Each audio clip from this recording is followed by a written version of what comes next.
All right, let's talk about political participation now. So, political participation refers to any activity or action by individuals or groups that seek to influence or contribute to the decision-making processes of governments and politics. So, that can be through like voting and protesting.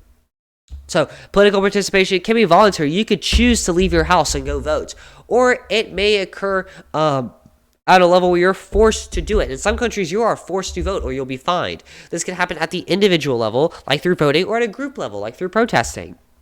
So we have voting, campaigning, and running for office. Of course, protesting, like through social movements. You could be lobbying the government. You could be petitioning the government. You can be speaking with government officials and attending government meetings. We talked about how in the UK they have question time for the prime minister. That can hold the prime minister accountable, and it's a form of political participation. You could also join a political party or a trade union and participate in their activities. You could also be educated on the politics of your country or teach others, or even just discuss politics and current events and history with other individuals within the country. You could also create art like political cartoons to convey a message about politics, policies, behavior, people, that sort of thing. These are all forms of political participation. So this is a political cartoon. It's obviously a form of political participation and civic engagement with the government of China. This political cartoon is increased China's control and surveillance of Hong Kong. Hong Kong's not recognized as a country because of how much Chinese influence there is. They don't have sovereignty without foreign influence. That's one of the first things we learned in this course, is that to be a state, to be a country, you have to have complete sovereignty, and Hong Kong just doesn't have that. Here's one about Russia. And if you don't know it's about Russia, without the Ukraine stuff, you just had to look at the art. This cathedral here gives it away. Because it's so colorful. If you look up pictures of it, it's so colorful. It looks like cake. I went to Italy and I saw a cathedral in Florence. And if you've been to Florence, you know what I'm talking about. And it looks like cotton candy. It really does. I think it's so cool. Anyways, this political cartoon here, I got off track a little bit. So let's read it. I fear our government is suppressing news about the war, casualties, and genocide in Ukraine. There's a war in Ukraine? Yeah. So this just shows that the citizens aren't, fully up to date by their government. They're not being transparent with them, that sort of thing. So it's conveying a legal message about the transparency of the government in Russia. So political cartoons, yeah, they can be funny like this one, and they can still convey a message. They must be very serious, sad, that sort of thing, to evoke certain emotions. I just thought these were cool. That's why I'm showing you them. So let's get voting specifically here. So some groups like political parties, interest groups, NGOs, a bunch of groups of civil society might organize efforts to get a large number of individual voters to vote to support a favored candidate in an election. Political parties like vote for our candidate. We're going to change the country. We're going to clean up this country and start by sweeping the floor. So in many countries that have elections, like for the president, not China, an individual has the freedom to not vote as an individual choice. But in some countries, you have to vote. Some individuals may view not voting as a way to send a message to the government that they're unhappy with how the election is going, or they don't like any of the candidates at all.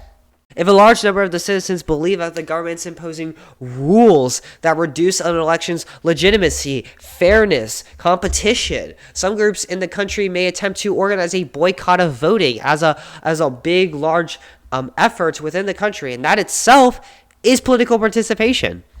In some authoritarian governments, citizens can face serious punishments if they're not recorded as voting. In some democracies like Mexico, there are laws that require citizens to vote, but these laws aren't really enforced. So that kind of shows democratization. In some other democracies, voting is mandated and enforced with fines for citizens who skip participating in an election, whether this is at the national or the local level. I think Australia is a country that fines their citizens for not voting. Oh, those Australians. Let's look at protests now. So an individual can protest the government, protest policy, protest an election in hopes of shaping the policy or drawing attention and support from interest groups, other citizens and voters and NGOs to build wider support for the cause and spread the word. Democracies tend to have fewer restrictions on public protests. Now, that doesn't mean they have zero restrictions on public protests. You can't just go to Times Square, New York, or go into central London and just shoot up a bunch of people as a protest for minimum wage going up. But they typically have less restrictions. In a lot of countries like Russia, they don't allow you to protest without quote-unquote registering with the government. But if the government doesn't like what you're protesting, they're just not going to let you protest. So yeah, and they obviously have these rules to maintain security and order. Authoritarian regimes have more restrictions. They're more likely to use coercion and manipulation to restrict public protests under the justification that they are doing this to maintain the security and safety of the country. They view any protest that's against the government as an attempt to overthrow the government. It's like, oh, you don't like this person because they raped 20 women? That's you overthrowing the government. Get out of here. You're going to jail for life. In some authoritarian governments, the government mandates that citizens attend mass demonstrations and political rallies that the government organizes. This happens in China, in an attempt to build their political legitimacy. So they're forcing the citizens to protest in favor of the government to build political legitimacy. They believe it if they do it, and they'll love us. Yay. And this was done in China during Zedong's leadership, as he consolidated power after their revolution and regime change to a communist government in 1949. Going to a communist government, that's a big transition. If I went to a communist government very quickly, I would have a few things to say too. So they were very quickly in trying to make sure they have legitimacy from the people. In some authoritarian governments, officials might help coordinate groups supportive of the government. So they may say, hey, let's get some private citizens to make a group. It's not technically through the government, but it is. And these groups can counter-protest the opposition, which is interesting. So this has occurred in both Russia and Iran. I'm sure it's happened in China, where authorities have responded to critical demonstrations against the government by using government resources to coordinate much larger groups that have more appeal or attention and focus and domination that support the government over those smaller groups that are against the government, to try to drown them out or intimidate them, or even try to get them to break the law so they can arrest them. So in Mexico, there have been reports of vote buying. So essentially what this means is that politicians, like candidates, can offer material incentives like money or benefits to voters in exchange for their vote. That's manipulating them into voting for a particular candidate or party. So it's not all free and fair in Mexico. In Iran, during presidential elections, there have been reports of pressure on citizens to support the government's preferred candidate. Or the security forces will knock on your face and tell you that you're stupid and harass or even arrest you for something. Like, oh, you dropped your receipt and you forgot to pick it up. You're going to jail for 12 years and you're going to share a cell with Big Steve.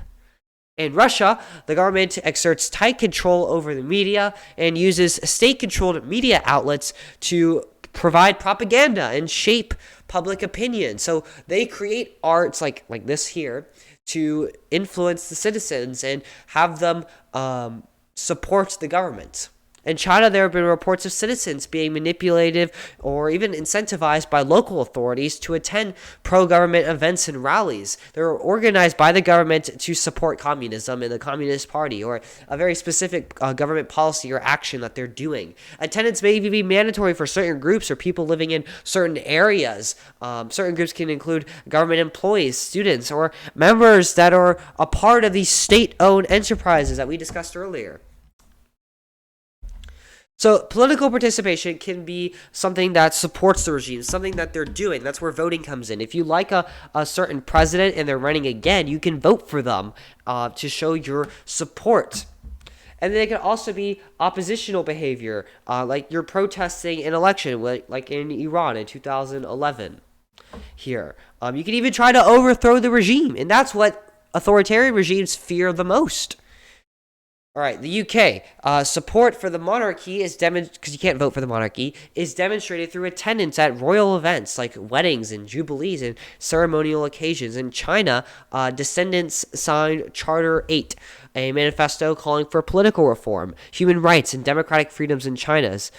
People who signed Charter 8 face persecution and imprisonment for advocating for political change. So this is a behavior against the government, and they had repercussions by the government.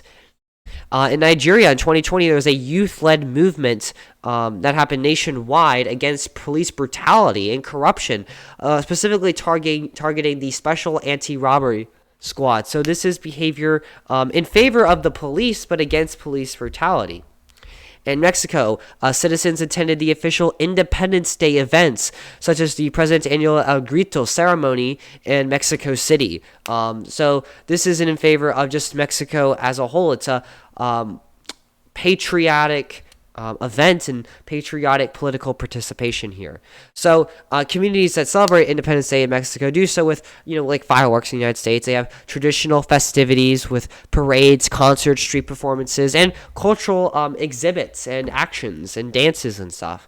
It's a good time. Now, political participation can be violent as well. People can bring out the big guns. So certain political conditions, particularly with a gridlock or unstable government, these conditions can create very tense behavior among the citizens and tense minds, and their political participation may be violent. The citizens may feel that they need to express themselves more violently to be effective.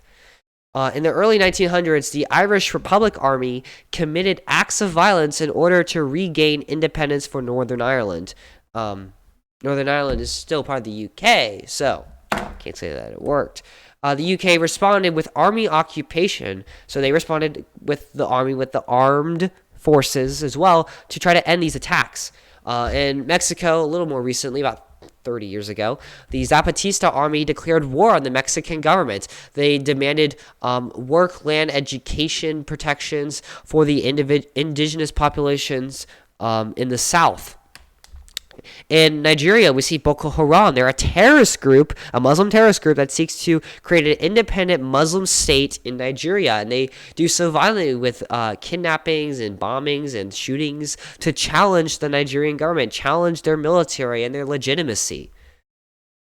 Chechens are a Sunni Islamic minority group in Russia that continue to resist Russia's control of the once independent nation. So Russia's like, you are us, and we will control you in your region. And the Chechens are like, no. And they continue to resist with guns and violence and all that stuff. Look at where this guy even is. Who would want to live there? It's just a mess right now. And it's under Russian rule, and the Russian military is always over there, and they are violently responding to insurrections in the area.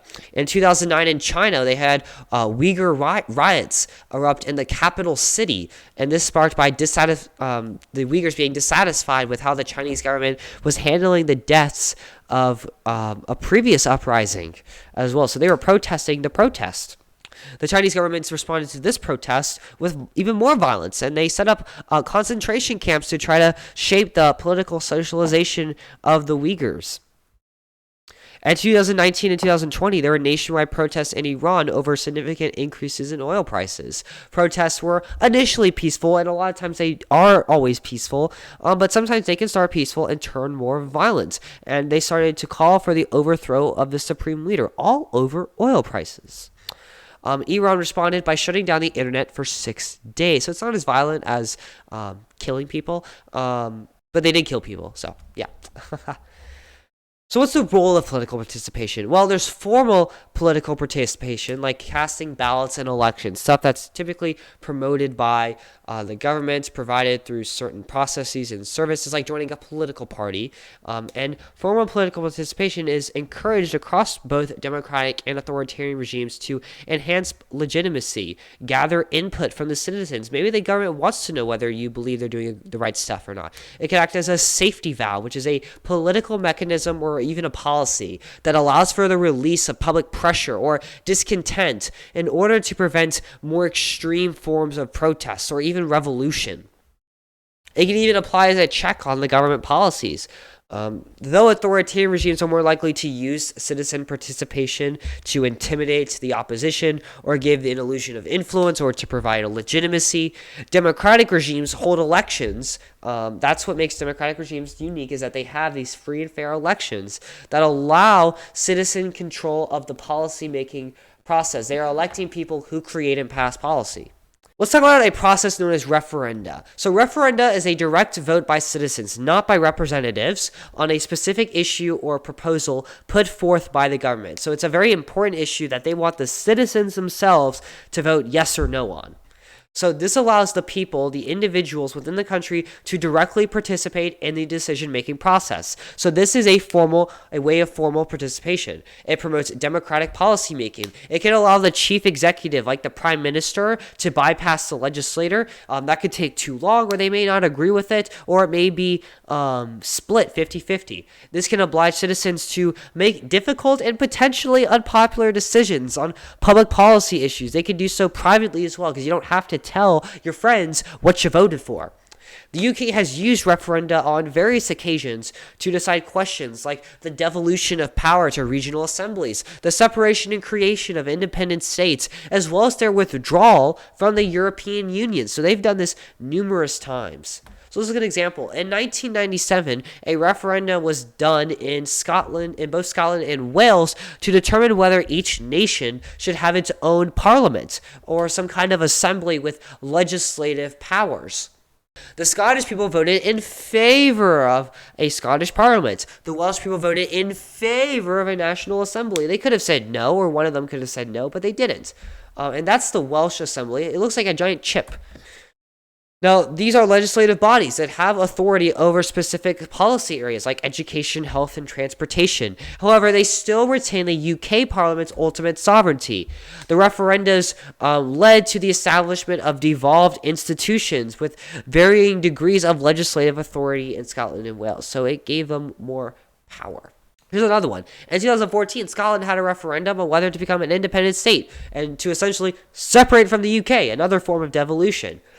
They had a campaign, the Better Together campaign, that argued for maintaining the union with the UK. So not everyone wanted to separate. It highlighted the benefits of having these shared resources and the open borders and the shared security measures. They had the Yes Scotland campaign that advocated for independence, and it emphasized a desire, a need, and promotion of self-determination and control over Scotland's destiny and country. The referendum resulted in a majority vote to remain within the United Kingdom. 55.3% voted to stay. 44.7% voted to leave. This marked a significant moment in Scottish and British political history.